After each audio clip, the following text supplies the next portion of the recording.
ওইটা যার কোনো হাজত নাই, কোনো সমস্যা নাই, কোনো বাধা নাই, বেমার নাই, অসুস্থ নাই, বালাবালি মানুষ, রাস্তা নিরাপদ, সরকারি কোনো বাধা নাই, ইলা মানুষ যদি হজ করে না, আমার রাসূলুল্লাহ ফরমান ফালিয়ামুত, তবে তুমি মারা যাও, ইনশা ইয়াহুদিয়া ওয়া ইনশা নাসরানিয়া, ইহুদি হইয়া অথবা খ্রিস্টান হইয়া আমার কোনো আয় যায় না, তোমার লাগি আমার কোনো দুঃখ নাই।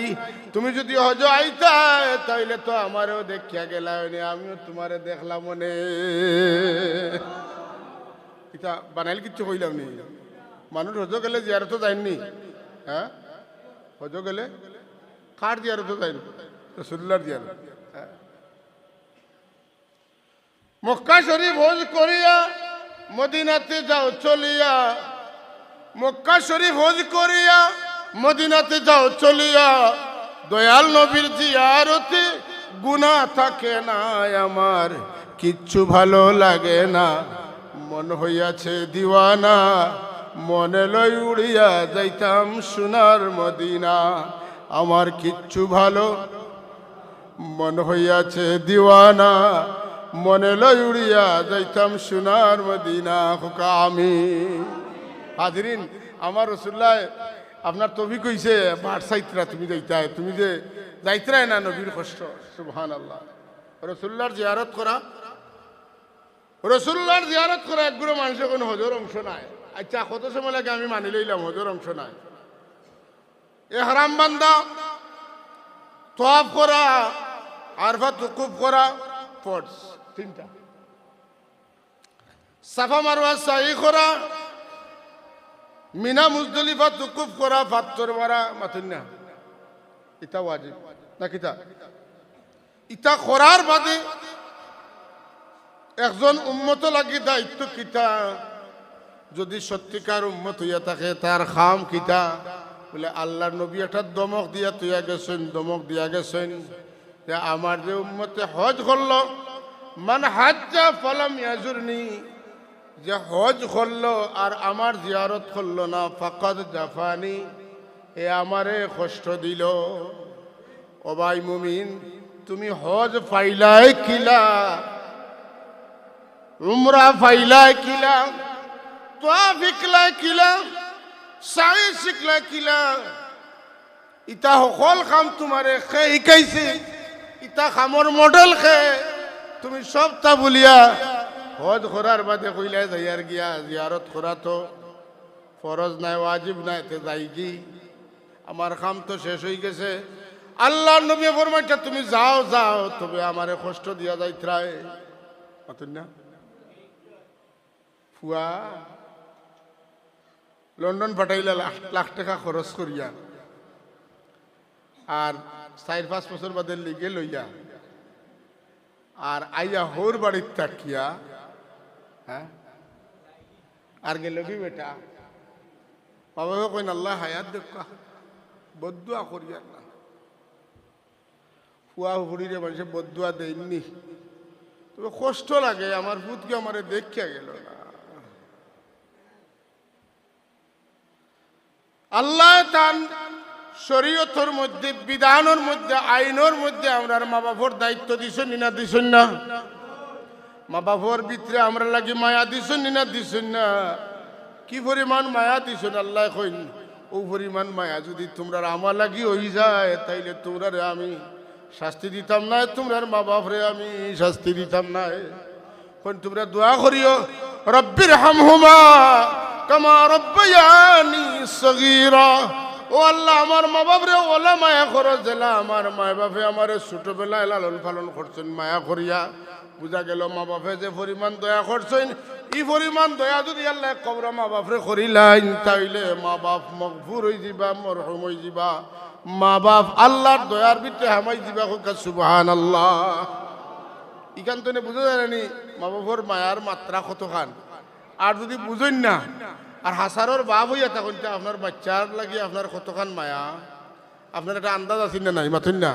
তো হাজরিনে কেরাম, এক আওলাদে যদি তার মা বাপরে লন্ডন তনে, বিদেশ তনে, দূর তনে মা বাপর খাসা তাইয়া যদি ফালাইয়া যায় কি দেখা যায় না। আর মা বাপর মনে কষ্ট হয় যে রহমতুল্লিল আলামিন কিয়ামতের দিন আলী, ফাতিমা, হাসান, হুসাইন, আব্বাস, আমির, হামজা রাদিয়াল্লাহু তাআলা আনহুম আজমাইন এরার কথা আল্লাহর কাছে খুঁজিতে নাই। আল্লাহর নবী জন্ম লইয়া উম্মতি উম্মতি কইছেন, আল্লাহর হাবিব কবর গিয়া উম্মতি উম্মতি কইতরা, হাশরের ময়দানও আল্লাহর হাবিব উম্মতি উম্মতি কইবা। ও উম্মত যদি মক্কা শরীফের সব কাম শেষ করিয়া জিয়ারত না করিয়া তাইলে নবীজি কেমন কষ্ট পাইবা। আল্লাহুম্মা সাল্লি আলা সাইয়্যিদিনা মাওলানা মুহাম্মদ ওয়া আলা আলি সাইয়্যিদিনা। মোহব্বতে পড়ো আল্লাহুম্মা সাল্লি আলা মাওলানা মুহাম্মদ ওয়া আলা আলি মাওলানা। হাজিরিনে কেরাম, হজর ফরজ তিনটা কইছি আর বাকিটা কইছি। এটা কোন জায়গা? মক্কা শরীফ। পাতকা কোন জায়গা? সব খামর এরিয়া কোনটা? মক্কা শরীফ। ই মক্কা শরীফ ছাড়া আল্লাহ বয়তুল্লাহ শরীফ, আল্লাহ আরাফার ময়দান, আল্লাহর মিনার ময়দান, মুজদলিফা, ইটা আল্লাহ অন্য জায়গাত চাইলে স্থাপন করতা পারতানি না পারতা না। ই আল্লাহ সকলতা মক্কা শরীফ খেনে করেন বলে এই শহর আমার নবীজির জন্মভূমি। এই শহর আমার নবীজির জন্ম। এই শহরে আমার গৌর কাবা শরীফ বাইতুল্লাহ। এই শহরে মৌলুদুন নবী আমার হাবিবের জন্মের ঘর। আমিনার কুলে আব্দুল্লাহর ঔরসে আমি জন্ম দিছি আমার হাবিব মুহাম্মদুর রাসূলুল্লাহ সাল্লাল্লাহু আলাইহি ওয়াসাল্লাম রে। সুতরাং আমি তোমরার জিন্দেগীর সমস্ত গুনাহ মাফ করাইবার লাগি যে জায়গাটারে কবুল করছি, এই জায়গা আমার হাবিব রহমতুল্লিল আলামিনের জন্মস্থান। দূরে এখন সুবহানাল্লাহ। আল্লাহুম্মা সাল্লি মাওলানা মুহাম্মদ। সাব হল আমার বাড়ি খেয়াল করুকা, কোনো মানুষের আমল আর কোনো মানুষের সহি মহব্বত দুইটা দিক নি না? দুইটা দিক। কয়টা দিক? দুইটা দিক। একটা আমলের লাইন আর একটা মহব্বতের লাইন। কোন মানুষ যদি ফরজ বন্দেগী ঠিক রাখে আর মহব্বতের জায়গা মতো মহব্বত করে, তাইলে মহব্বতের কারণে মাইয়ত হাসিল হয়ে যাব, লোক ধরি লইতে পারবো। বুঝছো নি কিতা কইছি? একটু বাঙ্গিয়া কই। সেই কইল আমি হাসারর সত্যিকার হতে আল্লাহর নবীরে মহব্বত করি। বুঝছেন না? আমল উমল আমার বেশ নাই। ই বলে তোমার মহব্বতে কোনো কামে আইতে না, আমল করিয়া উপকৃত হইতে হইব। একজনে কইলা। আর আরেকজনে কইলাম যদি কোনো মানুষের ফরজ বন্দেগী ঠিক থাকে আর মহব্বত লগে থাকে, তাইলে ফরজ বন্দেগী করিয়া যা হাসিল করব তার চাইতে বড়টা হাসিল করতে পারবো মহব্বতের কারণে। আপনারা তো জানেন রসুল্লাহর এক সাহাবী জিজ্ঞাইল, রাসূলুল্লাহ কিয়ামত কোন দিন হইব? রাসূলুল্লাহ জবাব দিলা যে কিয়ামত দিয়া তুমি কিতা করতে হয়, তুমি কিয়ামতের দিন লাগি কেমন তৈয়ারি নিছো? কোন দিনা আমার খুব একটা তৈয়ারি নাই। লাইসালি কাসীরু সালাতিন ওয়ালা কাবীরু সিয়ামিন, আমার তো খুব বেশি নাই। ওয়ালাকিন্নী উহিব্বুল্লাহ ওয়া রাসূলাহ, তবে আমি আল্লাহর রাসূলকে বড় মহব্বত করি। মাতই না? রাসূলুল্লাহ জিজ্ঞাসা আমল কেমন আছে, আর তাই আমল উমল খুব বেশি নাই, মহব্বত বেশি আছে। বুঝছেন না?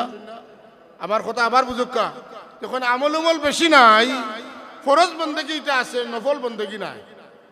শর্ট কথায় ব্যাখ্যা যেটা, কিন্তু আল্লাহর রাসূলকে বড় মহব্বত করি।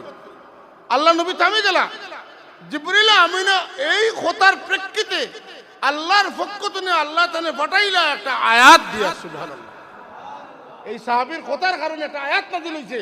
এন কত বড় দরজার সাহাবী। আল্লাহ আয়াত নাযিল করেন, ওমান ইউতিল্লাহ ওয়া রাসূলাহু فأولئك مع الذين أنعم الله عليهم من النبيين والصديقين والشهداء والصالحين وحسن أولئك رفيقا رسول الله কোন ইদে বেটা আয়া মুরব্বি আয়া কইছেন বলে কিয়ামত কিন দিন আইবো এনারে যদি আয়াত ভাঙ্গিয়া কই দেন বুঝতা নাই রাসূলুল্লাহ সারা আয়াতরে পাঠ্টি করিয়া ছোট করে একটা কথা কইলা ওবা বুঝছি তুমি যারে মায়া করো রে তোমার হাসর হইব তার লগে ওটারে আরবিতে কইলা রাসূলুল্লাহ আনতা মাআমান আহবাবতা তোমার হাসর যারে মায়া করো তার লগে হইব সুবহানাল্লাহ কইতা না আমার মাত বুঝরা না জোরে খান সুবহানাল্লাহ তুমি যারে মায়া করছো তোমার তার লগে হাসর হই দিব এই সাহাবী কইছেন আমি আল্লাহরে মহব্বত করি আল্লাহর রাসূলকে মহব্বত করি যে মানুষের রাসূলুল্লাহ লগে হাসর হই দিব তার চাইতে বড় পাওয়া আর তার কিতা হইতে পারে আওয়াজ দেখুন সুবহান আনিলে আমার কথা মেহমান যেহেতু আইছে না বৃষ্টির দিন আমি লম্বা করতাম হাজরিনে কেরাম সামিনে আজম তো আমরা যারা তৌফিক আছে আমার ভাই খেয়াল করো কা আমি লম্বা করতাম না যারা তৌফিক আছে লগে লগে যে বছর হজ পড়ো 2 বছর হজ করে লইতাম আর হজ গেলে পরে রাসূলুল্লাহ সাল্লাল্লাহু আলাইহি সাল্লামের জিয়ারত করতে বলতাম না যে আল্লাহর হাবিবের জিয়ারত বাদ দিয়া হজ তো নাই এটা হজে ফানিদার দর তো নাই যে কারণে আমারে কোনখানে যদি কোনো হজ সম্পর্কে আলোচনা করো আমি কই জি না খোকা হজ এবং জিয়ারত সম্পর্কে আলোচনা করো কোনখানে গেলে যদি কোন দুরূদ শরীফের আলোচনা করো আমি খালি দুরূদ কই না দুরূদের লগে সালামের আলোচনা করো ওখান খোকা কারণ দুরূদের লগে সালামের সম্পর্ক আছে হজের লগে জিয়ারতের সম্পর্ক আছে একটা আরেকটার অবিচ্ছেদ্য অংশ যদিও হজ একটা ইবাদত কিন্তু এই সমস্ত ইবাদত হইল নমুনা কিন্তু রাসূলুল্লাহর জিয়ারত হইল এটা আসল মহব্বতের পরিচায়ক আল্লাহ তাবারক ওয়া তাআলা আল্লাহ আমরা সব রে হজের উপযুক্ত মাল দেখো আমরা যাতে হজ এবং উমরা করতাম পারি রাসূলুল্লাহর জিয়ারত করতাম পারি আল্লাহ তৌফিক দিতে সবকে আল্লাহুম্মা আমিন আর মেহমানদের সামনে রাখিয়া বয়ান করা এটা বেয়াদবি এটা আদব নাই অনেক জায়গাতে আমরা গেলে দেখি যে কিছু সংখ্যক আলিম ওলামা হল আছেন কথা ফুরানির লাগিয়া বহুত লম্বা করেন 5 পৃষ্ঠার যদি বয়ান হয় এটারে 1 পৃষ্ঠায় 1 লাইনেও খোয়া যায় জানি না যায় না আমি আপনারা সার কথা কইছি ওটা মনে রাখবা মেহমানের সম্মানে আমি আমার কথা এখনো শেষ করলাম ওমা আলাইনা ইল্লাল বালাগ আল্লাহুম্মা আমিন আল্লাহুম্মা সাল্লি আলা সাইয়্যিদিনা মুহাম্মদ ওয়া আলা আলি সাইয়্যিদিনা মুহাম্মদ সালাতান দাইমাতান মাকবুলাতান তুআদ্দি বিহা আন্না হাক্কাল আযীম ربنا آتنا في الدنيا حسنة وفي الآخرة حسنة وقنا عذاب النار وادخلنا الجنة مع المتقين والأبرار يا عزيز يا غفار يا رب العالمين تقبل منا بزيارة حرمك وحرم نبيك محمد صلى الله عليه وسلم وصلى الله وسلم على حبيبنا محمد وآله وصحبه أجمعين وارحمنا برحمتك يا أرحم الراحمين آمين.